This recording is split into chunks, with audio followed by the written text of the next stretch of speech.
فرمایا والفجر ولیال عشر، قسم ہے فجر کی، صبح کی اور 10 راتوں کی۔ بہت سارے محدثین اور مفسرین نے ولیال عشر سے مراد ذی الحجہ کی 10 راتیں لی ہیں۔ تو بعض اوقات ہمارے ذہنوں میں سوال پیدا ہوتا ہے کہ ایک طرف رمضان المبارک کے مہینے کو عظمت اور فضیلت سے نوازا گیا اور وہ آپ نے ہمارے سامنے بیان کی، اور دوسری طرف آپ یہ کہتے ہیں کہ ان 10 راتوں کو، یہ 10 دنوں کو افضل بنا دیا گیا۔ تو یاد رکھیے رمضان المبارک کی جو آخری 10 راتیں ہیں اللہ نے انہیں بہت عظمتوں سے نوازا ہے، اور ذی الحجہ کی پہلی 10 راتیں جو ہیں اللہ نے ان کو بہت عظمتوں سے نوازا ہے۔ جس طرح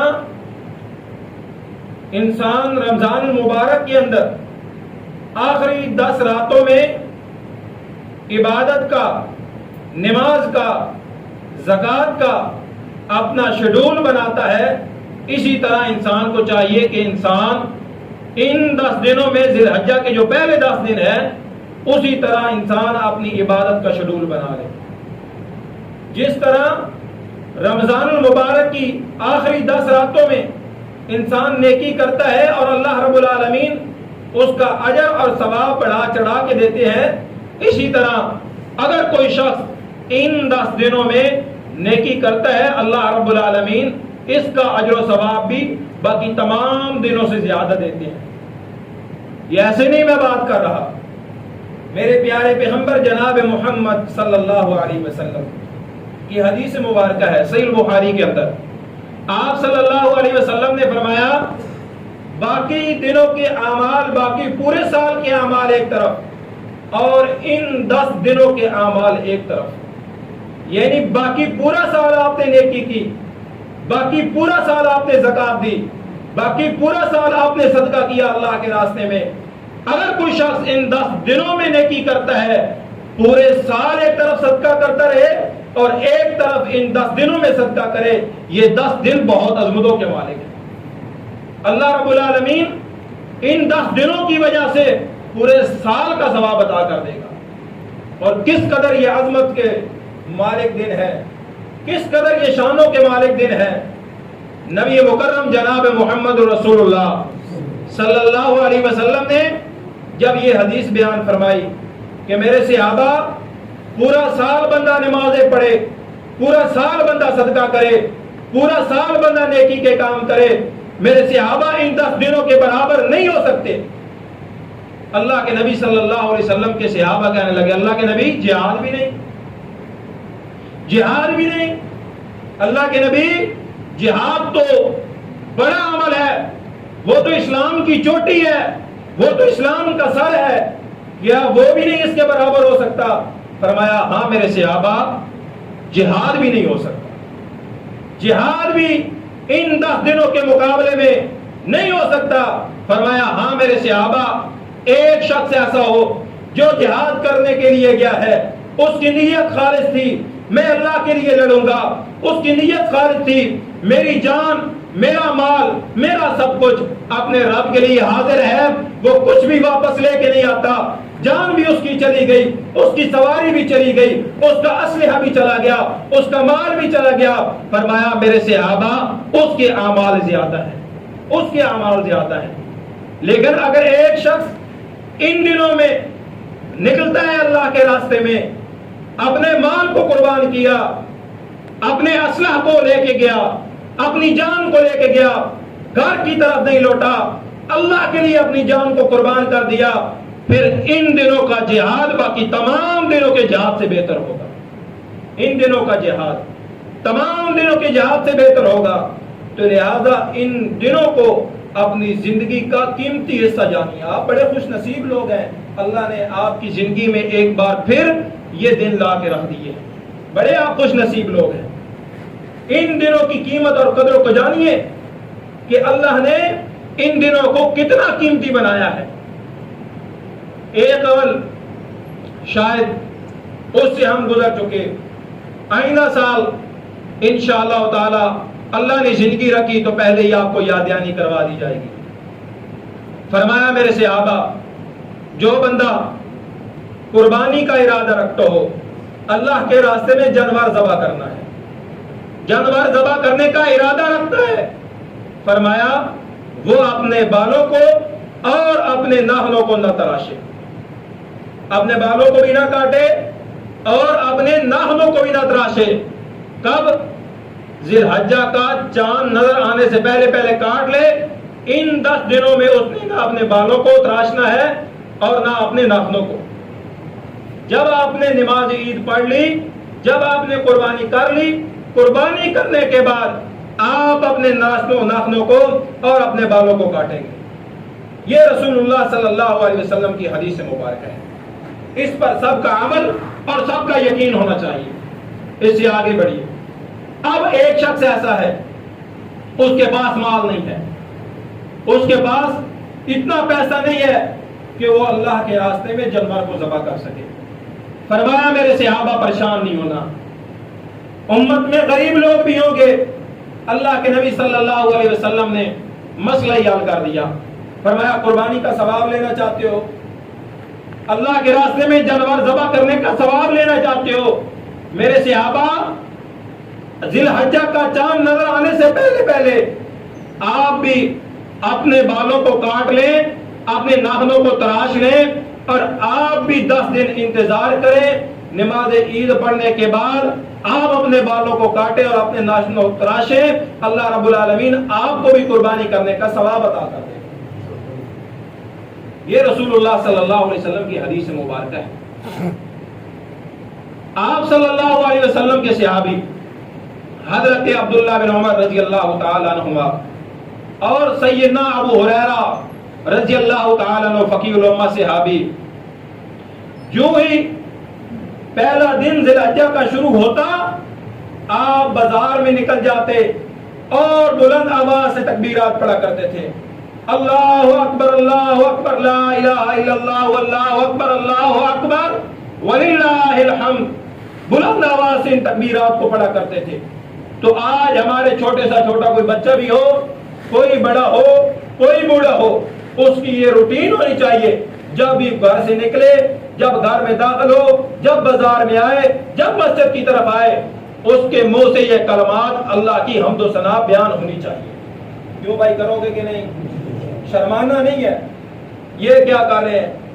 دیکھا نا آپ نے لوگوں کو ہاتھوں میں تسبیح پھیرے ہوتے ہیں لیکن کچھ زبان سے جاری نہیں ہوتا, بس فیشن کے طور پر اس تسبیح کو پھیرے جا رہے ہیں.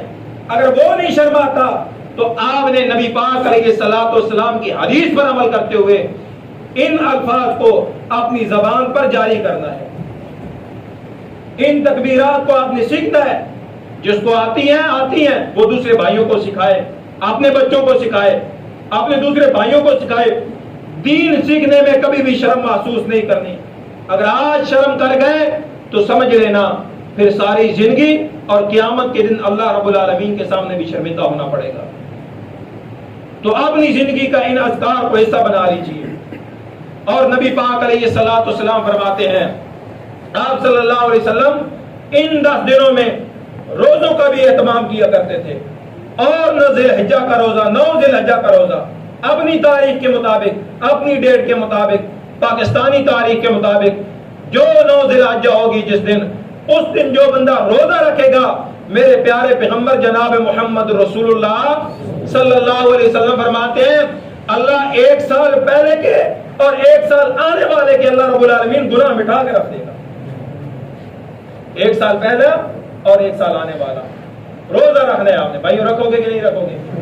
گرمی کی جتنی بھی شدت ہوئی یہ سمجھ کے رکھ لینا کہ یار اللہ نے 1 سال پہلے کے گناہ معاف کر دینے ہیں اور 1 سال بعد کی بھی کر دینے ہیں, ایک روزہ رکھنے کی وجہ سے. تو اپنی زندگی کو اسلام کے مطابق گزارنا آج سے سیکھ لیں, آج سے شروع کر دیں. میرے پیارے پیغمبر جناب محمد رسول اللہ صلی اللہ علیہ وسلم کی حدیث مبارکہ آپ کے سامنے رکھ دی گئی. آپ صلی اللہ علیہ وسلم ان دنوں میں زیادہ سے زیادہ صدقہ اور خیرات کیا کرتے تھے، زیادہ سے زیادہ. اور ان دنوں میں یہ جو 9 ذی الحجہ کے دن ہے، 10 ذی الحجہ، 9 ذی الحجہ، 8 ذی الحجہ، اس سے پہلے یہ 10 دنوں ہیں، ان کو قیمتی جانیے، قیمتی. شاید یہ آپ کی زندگی میں دوبارہ نہ آئے، شاید ہم میں سے بیٹھا ہوا کوئی انسان ادھر زندہ رہے یا نہ رہے. آج سے آپ قیمتی جانیے. اور ان دنوں میں ایک عمل یہ بھی ہے کہ اللہ رب العالمین کے گھر کا طواف کیا جائے، اللہ رب العالمین کے ہاں حج کیا جائے. بعض اوقات ہمارے ذہنوں میں یہ باتیں بٹھا دی گئی ہیں کہ یار حج کرنے سے بہتر ہے کہ جاؤ 10 بچیوں کی شادی کروا دینا. ایسے ہوتا ہے کہ نہیں ہوتا؟ لوگ کہتے ہیں یار اگر ہم نے غریبوں پر اپنا مال خرچ نہ کیا تو اللہ کے گھر کو دیکھنے کا کیا ہے؟ یاد رکھ لیجئے، کبھی بھی ایک قانون کو دوسرے قانون کی وجہ سے نہیں توڑنا. یہ ہمیں اس وقت کیوں نہیں یاد آتی باتیں جب ہم کتوں کی لڑائی کروا رہے ہوتے ہیں؟ اس وقت یہ ہمیں کیوں نہیں باتیں یاد آتی جب ہم اپنی شادیوں پر فحاشی اور ریانی دکھا رہے ہوتے ہیں؟ یہ باتیں اس وقت ہمیں کیوں نہیں یاد آتی جب ہم فضول خرچیاں کر رہے ہوتے ہیں؟ یہ باتیں ہمیں اس وقت کیوں نہیں یاد آتی جب ہم اپنے بچوں کو طرح طرح کی پڑھائی حاصل کروانے کے لیے، کالج اور یونیورسٹیوں کا رخ کروانے کے لیے لاکھوں روپے خرچ کر دیتے ہیں؟ اس وقت یہ ہمیں باتیں کیوں نہیں یاد آتی کہ 10 بچیوں کی ہم نے شادی کروانی ہے؟ جب حج کا موقع آتا ہے یہ باتیں ہمیں یاد آ جاتی ہیں. جب قربانی کی بات آتی ہے کہتے ہیں UPS لگوا لو، گرمی بڑی ہے، غریبوں پر ظلم ہو رہا ہے، جنریٹر خرید لو، مسجد میں 4 پنکھے لگوا دو. بھائی قربانی کی باری میں آپ کو مسجد کے پنکھے یاد آئے؟ قربانی کی باری آئے تو آپ کو غریب یاد آئے؟ قربانی کی باری آئے تو آپ کو بچیوں کی شادی یاد آئی؟ قربانی کی باری آئے تو ہمیں غربت نظر آ گئی؟ ساری زندگی کمایا اور جب اللہ کے راستے میں خرچ کرنے کا موقع آیا تو ہم بہانے تلاش کرنا شروع ہو گئے. حضرت ابراہیم علیہ السلام نے اپنے بیٹے کو رب کے سامنے لا کے رکھ دیا، چھری پھیری. وہ تو اللہ کا کرنا ایسا تھا، اللہ اپنا معجزہ دکھانا چاہتا تھا کہ اللہ نے دمبا رکھ دیا. ابراہیم کس پر چھری چلا رہے تھے؟ اپنے بیٹے پر. آج اپنے بیٹے قربان کرنے پڑتے نا، پھر دیکھنا تھا. یہ تو اللہ نے آپ کے لیے سہولت رکھی کہ جانور ذبح کر لو. یہاں ہمیں جانور ذبح کرنا بھی مہنگا پڑ گیا. اور یاد آئے طرح طرح کے بہانے. یاد رکھ لینا جس طرح وہاں شیطان پھسلاتا تھا اللہ کے راستے میں قربانی دینے سے، آج یہاں بھی شیطان پھسلاتا ہے ایسی باتیں کر کے. مسجد میں UPS نہیں ہے وہ لگوانا ہے ہم نے، اس لیے قربانی کا حصہ جو ہے وہ مسجد میں دیں گے.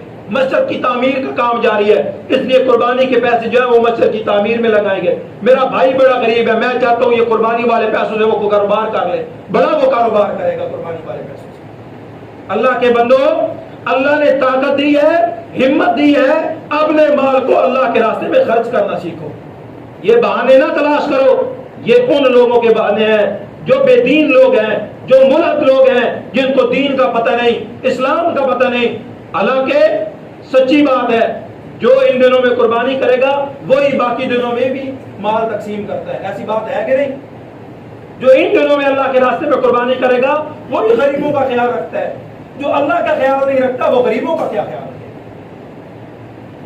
جسے اپنی جائیداد کی فکر پڑ جائے، مربوں کے مالک ہیں، باپ ان کا چلا گیا، بیٹے بڑے ہو گئے، کھا پی رہے ہیں، گاڑیاں پاس ہیں، لیکن حج کرنے کی توفیق نہیں ہوئی.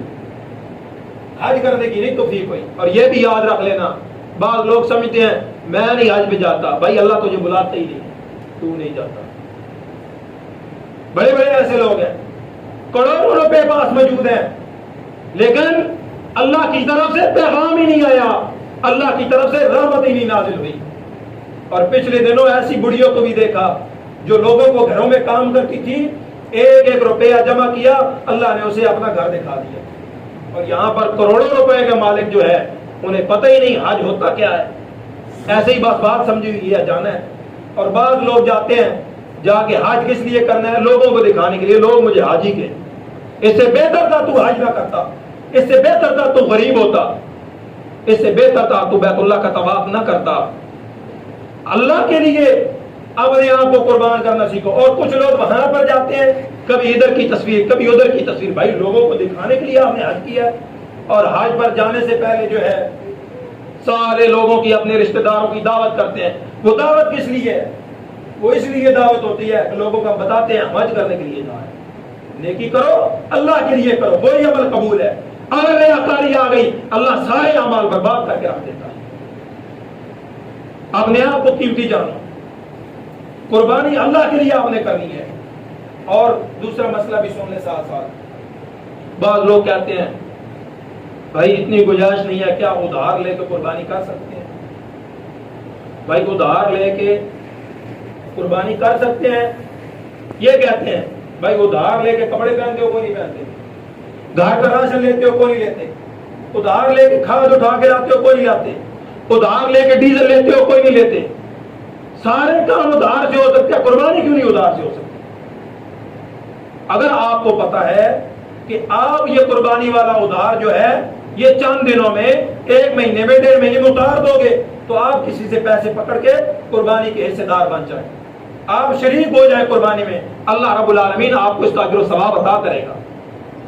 اگر اس وجہ سے کہ اس وقت میرے پاس پیسے نہیں ہیں, بھائی آپ کو پتا ہے نا کروڑوں روپے کے لوگ مالک ہوتے ہیں, لیکن جب ان سے پوچھا جائے وہ کہتے ہیں سارا پیسہ انویسٹمنٹ ہے, لہذا 1 مہینے بعد ہمارے پاس مال دوبارہ آئے گا. 1 مہینے بعد انہیں پتا ہوتا ہے اپنے کاروبار کا. تو اب کروڑوں روپے کا مالک یہ کہ ابھی تو میرے پاس 1 روپیہ بھی نہیں ہے, لہذا میں قربانی نہیں کروں گا. ایسی بات نہیں ہے. اگر آپ کو یقین ہے کہ آپ نے فلاں جگہ پیسے دیے ہوئے ہیں یا فلاں جگہ پر خرچ کیے ہوئے ہیں, وہاں سے کل کو آ جانے, تو آپ ادھار لے کے بھی قربانی کر سکتے ہیں. اور دوسری بات, بعض اوقات اللہ نے جس کو زیادہ مال دیا ہے وہ زیادہ اللہ کے راستے میں خرچ کرتا ہے. کچھ بھائی 2-3 قربانیاں کرتے ہیں. تو آپ اس کا طریقہ کار کچھ ایسے بنا لیں کہ اللہ نے اگر آپ کو توفیق دی ہے, سمجھ آ رہی بھائی تو نہیں آ رہی, اللہ نے اگر آپ کو توفیق دی ہے تو 1 جانور خریدیں, آپ نے کسی غریب رشتہ دار کو پہنچا دیں, آپ کو ثواب پہنچ جائے گا.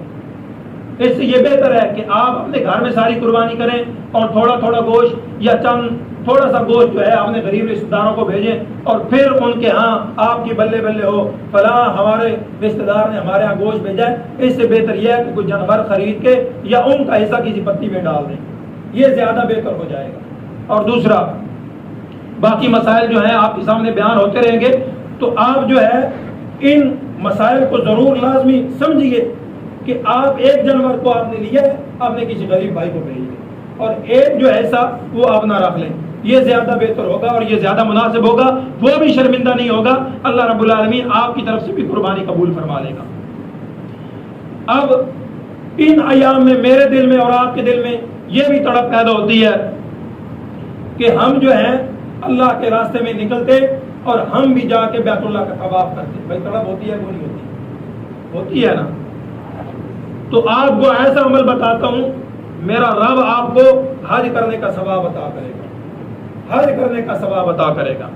نبی مکرم جناب محمد رسول اللہ صلی اللہ علیہ وسلم کے صحابی ہیں, آئے ٹولی بنا کے, چند صحابہ آئے, کہنے لگے اللہ کے نبی نمازیں ہم بھی پڑھتے ہیں, آپ کے امیر صحابہ بھی پڑھتے ہیں, روزہ ہم بھی رکھتے ہیں, آپ کے امیر صحابہ بھی رکھتے ہیں, لیکن مسئلہ یہ ہے وہ مال کی وجہ سے ہم سے نیکیوں میں زیادہ ہوتے جا رہے ہیں, وہ مال کی وجہ سے جہاد میں بھی اپنا مال خرچ کرتے ہیں, وہ مال کی وجہ سے سواریاں بھی خرید لیتے ہیں, جہاد میں بھی شریک ہو جاتے ہیں, وہ مال کی وجہ سے بیت اللہ کا طواف بھی کر لیتے ہیں. ہمارے پاس اتنی دولت نہیں ہے, ہم کیا کریں؟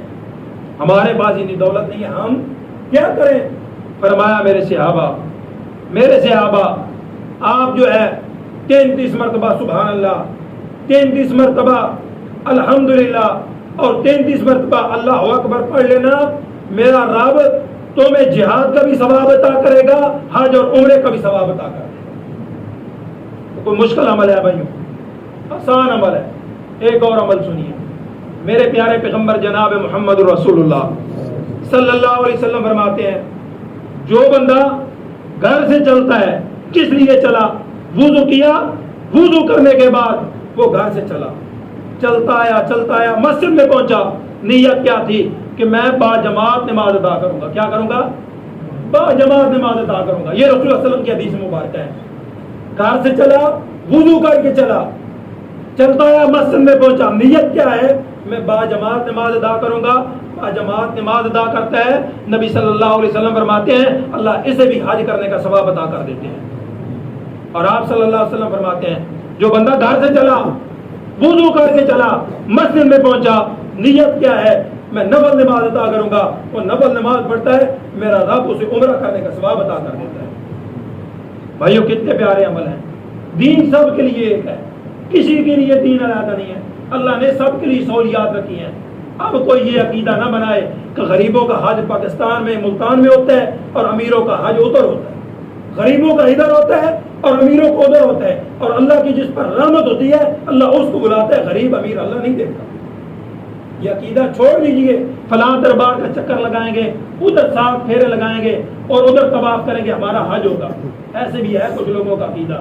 میں سمجھتا ہوں جو بندہ مسلمان ہو، کسی مسلک کے ساتھ اس کا تعلق ہو، میں زیادہ مسالک کی بحث میں نہیں جاتا کہ فلاں یہ ہے فلاں یہ ہے فلاں یہ ہے، میں کبھی کسی کو یہ نہیں کہتا اور نہ آج تک آپ نے مجھ سے سنا ہوگا، لیکن میں ایک مسلمان ہونے کے ناطے میرا ایمان یہ ہے، بے شک وہ مسلک بریلوی کے ساتھ تعلق رکھتا ہو، وہ مسلک دیوبند کے ساتھ تعلق رکھتا ہو، وہ مسلک اہل حدیث کے ساتھ تعلق رکھتا ہو، کوئی بندہ یہ نہیں کہتا کہ ہم ملتان میں حج کریں گے، طواف کریں گے قبر کا، ہمارا حج ہو جائے گا۔ کسی کا عقیدہ ہے ایسا؟ کسی کا عقیدہ نہیں ہے۔ بس کچھ گمراہیاں پھیلائی گئی ہیں، میرا مسلمان جو ہے وہ فتنوں کا شکار ہو گیا ہے اور کہتا ہے کہ میرا ملتان میں حج ہوتا ہے اور امیروں کو ادھر ہوتا ہے۔ بھائیو یاد رکھ لینا، جو اصل حج ہے بیت اللہ کا وہ ادھر ہی ہوگا، اس کی تقسیم نہیں کی جائے گی، جو اس کی تقسیم کرے گا وہ ظالم ہوگا اور اللہ رب العالمین اسے ویسے ہی ذلیل کرے گا جس طرح ابرہ کو کیا تھا۔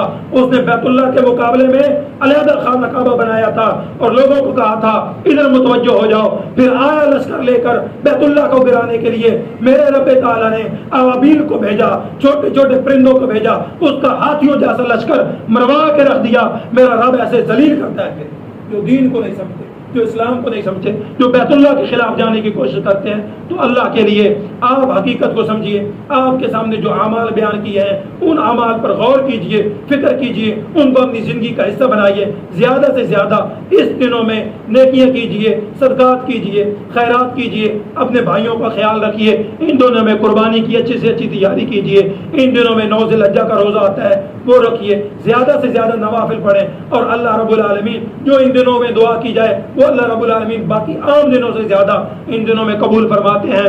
اور جو اعمال بیان کیے ہیں 33 مرتبہ الحمدللہ، 34 مرتبہ اللہ اکبر، 33 مرتبہ سبحان اللہ جو پڑھتا ہے اللہ رب العالمین اسے حج کرنے کا ثواب عطا کر دیتا ہے۔ جو گھر سے چلا وضو کر کے آیا مسجد میں پہنچا، اس نے آ کے نماز پڑھی با جماعت، اللہ رب العالمین اسے حج کا ثواب عطا کرتے ہیں۔ جو نفل نماز کا ارادہ کر کے آتا ہے اللہ اسے عمرے کا نماز ثواب عطا کر دیتے ہیں۔ ان ایام کو اپنی زندگی کا حصہ بنائیے۔